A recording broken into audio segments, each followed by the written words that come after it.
The David Pakman Show at davidpakman.com. Welcome to the bonus show. Greetings. If this is your first bonus show as a David Pakman Show member, this is the first bonus show of March. We closed out February bigly last night. Do we break the record?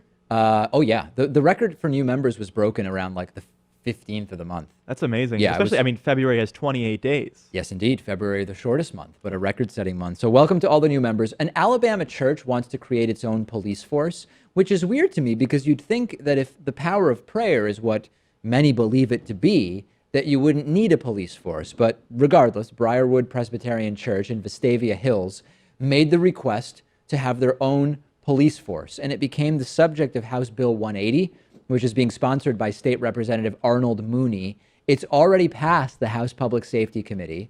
Why would a church need its own cops? They say it's to create a safer campus in a fallen world. It's raising some pretty major constitutional concerns. Like, for example, would the state have authority over this police force if something goes wrong and the church becomes sort of its own jurisdiction with its own police force? Does the state have authority over that police force? If the police of this church act unlawfully, in spite of having whatever training is required, who has the power to discipline them? Normally, actual city, municipality, or state police forces do discipline themselves internally. Can any religious institution demand its own police force? Do the police have to sign statements of faith that they align with the church's beliefs? And would that be constitutional? Can you take these cops to court? Because in the end of the day, we are talking about a religious institution.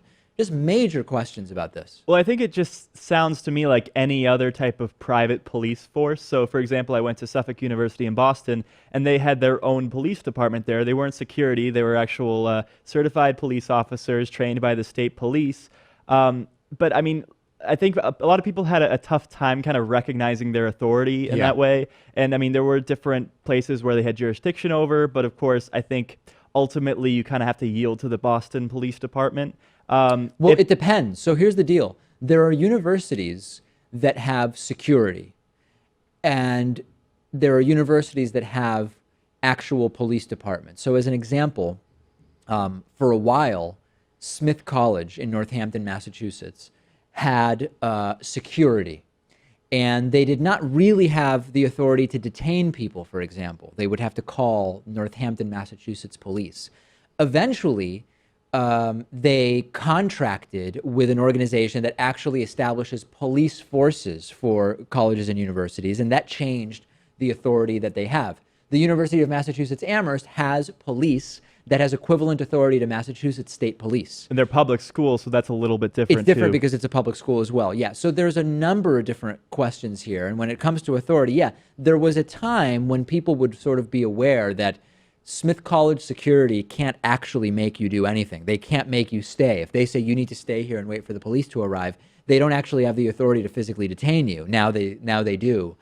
So this creates it creates more questions than the number that it answers. Let me put it that way. Especially giving the religious angle and if that's even constitutional or not, because in exchange for this, I don't know if it's 501c3 or whatever tax exempt status the churches have in this country, they're supposed to not even be involved in any politics. Right. And yet we see them break that law all the time. They're always talking about abortion, and sometimes even pastors will endorse particular political candidates, and there's really no repercussions over that. Rarely repercussions. So if they're able to do that, I would imagine they'd be able to have their own police force, even though at some points that may conflict with the state or the town police forces. There's a lot of looking the other way, I think, is what you're getting at with regard to religious institutions. So we'll see what happens, and we'll report back to you.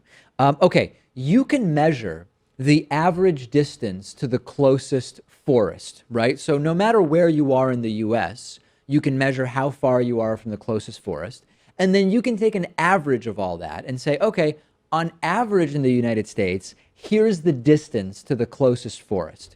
Over the last several decades, city populations have gone up and Americans have moved away from forests, but we're also now seeing that the forests are moving away from Americans. There's a new study done by satellite images over 10 years, starting in 1990, which shows that the rural forest canopy is disappearing. Forest space is disappearing from the United States in pretty big chunks, such that the average distance from any point in the United States to the closest forest has increased by 14%, which is about a third of a mile. Now, a third of a mile might not sound like a lot, but when you consider that this is an average of all points in the United States, if you're driving a car, what's the difference if you're driving an extra third of a mile to get to the closest forest?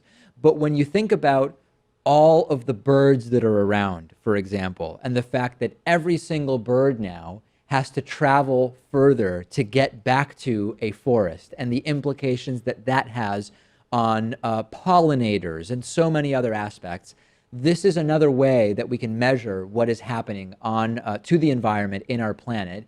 And I know a lot of people, we're doing this story on the bonus show because there's many people who just would not even really care or understand why this is a big deal. But this is showing the fundamental change that the topography of our planet is actually experiencing. Yeah, and usually these tree issues get focused in cities because sometimes there'll be a tree that's in danger of falling over and hitting a house or a power line, and that has to get taken down, and there's usually some uproar about it. Right. Or if they're putting in some new shopping center and they have to take down trees. But the vast majority of this issue comes into play when you talk about rural areas, because most people do live in cities and suburban areas, but if you go through the middle of the country, the vast majority of the area in this country is just middle America. It's right. Rural areas, a lot of trees, a lot of vegetation. And some of the other ways that this can be can affect sort of daily life is forests retract. You will just mathematically get more bears who end up outside of the forest. And what do they do when they get outside of the forest? They often get confused and they wander close to where people are living. That's not something that most people want, bears in their backyards.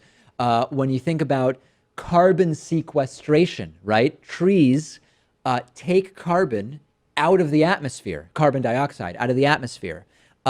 When the forests retract, you limit the ability of the forest to sequester as much carbon. So this makes a really big difference. Most of the people who watch our show probably get intuitively, if not specifically, why this is such a big deal. And it's always interesting to me when you can get a really specific number that tells you like, hey, we've measured how bad X problem is, and here's how bad it is. And 14% is really a lot. Right, and I think you can kind of look at what the problem is there. I mean, a lot of it has to do with population growth. So in 1990, the population of the U.S. was 250 million. Now it's almost 320 million. Right. And not only are there more people, but also there's more demand for products, things like paper and wood and everything else. So, I mean, that means you have to cut down trees, and a lot of the times you're cutting down trees in the place that's most proximate to the city areas. Yes, indeed. Yeah, no doubt about it. And I've read quite a bit about these sort of planned sustainable deforestation, where you take down a bunch of trees and you immediately have to replant trees. And of course, it could be 20, 30, or 40 years before those trees will be ready to be taken down again or back to the size that they were, et cetera. Takes a long time. It's a long time. It's obviously better than doing nothing. There's no doubt about it. But sustainable deforestation is an interesting topic. A white football player who participated in a violent assault in violation of an intellectually disabled young black man will serve 0 jail time after a trial where his actions were determined to be non-sexual and also not based on race, specifically the race of the victim. This is John Howard, 18 years old, who pled guilty to his role in the violent assault of a 17-year-old black teammate. The judge awarded him nothing more than community service and 3 years of probation, despite the fact that the crime was a felony. Victim's parents stormed out of the hearing before its conclusion. Outraged, they felt it was incredibly unjust. Howard was one of 3 high school students who participated in the assault and the violent violation of this intellectually disabled black man on their football team. The teen's parents said that the boys frequently victimized the student, photographing him naked, hurling racial slurs at him, making him sing racist songs about lynching, and still, the boy said he considered the teens to be his friends. In October of 2015, one teen offered the boy a hug in their Idaho locker room, and while in his embrace, another teen, I'm not even going to use the full language that's used here, but let's just say that there was anal penetration that took place. Absolutely horrible what's going on here.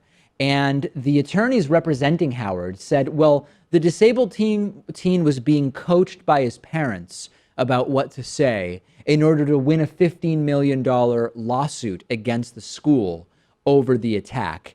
And again, Howard pled guilty to the crimes, and the judge decided that the actions weren't sexual nor influenced by race, and indeed saying that this is going to be just probation. And further, the judge also said, if I thought that you had committed this offense for racial purposes, you would go straight to the Idaho penitentiary.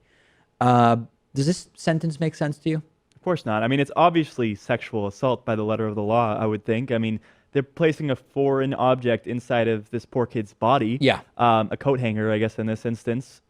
Obviously, I think that's rape pretty clearly. And there's a lot of people who say rape is never sexual. It's always about power and violence. So I don't get how now you can say, well, since we don't believe it was sexual in the sense of like being arousing to the perpetrator, we're going to consider it not to be sexual assault. That's sort of not how rape works, right? I mean, when else would you apply this logic? Yeah, I mean, it's really an upsetting story, especially because I would imagine if there's any case where someone should deserve justice, it's when you attack someone who's disabled. Yes. And you'd think that the judge would have some compassion for the victim here, but it sounds like he's having compassion for the perpetrator. Yeah. Because, I mean, you know, it's a young white kid, 18 years old. He probably has this idea in his head that he doesn't want to ruin the kid for the rest of his life or place him in jail or anything. But what happened to the victim? You have to focus on the victim first and foremost. There was a similar story, I think it was at this point probably about a year ago, about a Montana judge and a rape sentence of like 30 days for a child rape case. Okay. And ultimately, I don't remember if the judge ended up having to resign, but it completely exploded. And I think they resentenced the perpetrator. Yeah, I vaguely remember a story too. This was big news about some swimmer, a college athlete who unfortunately raped a girl behind a dumpster. Yes. And then he didn't get any jail time. I mean, part of that has to do with the fact that he was well off, the fact that he was an Ivy League student. I think it was Stanford, right? It might. Yeah, that sounds right. Yeah. And I mean, there was a testimony you could read from the girl herself. I think Ashley Banfield read it in its entirety on CNN. Yep. It was horrible, and the kid barely faced any repercussions for it whatsoever. And that one had no follow-up, right? I mean, I think the Montana one had some kind of repercussions, either for the judge or resentencing, but from what I recall, nothing happened with the Stanford one after the sentence. Yeah, I mean, a lot of these stories die off. You kind of have to like look into what ends up happening to the judges themselves, but it was one of those things where the public was not having it at all. Yeah.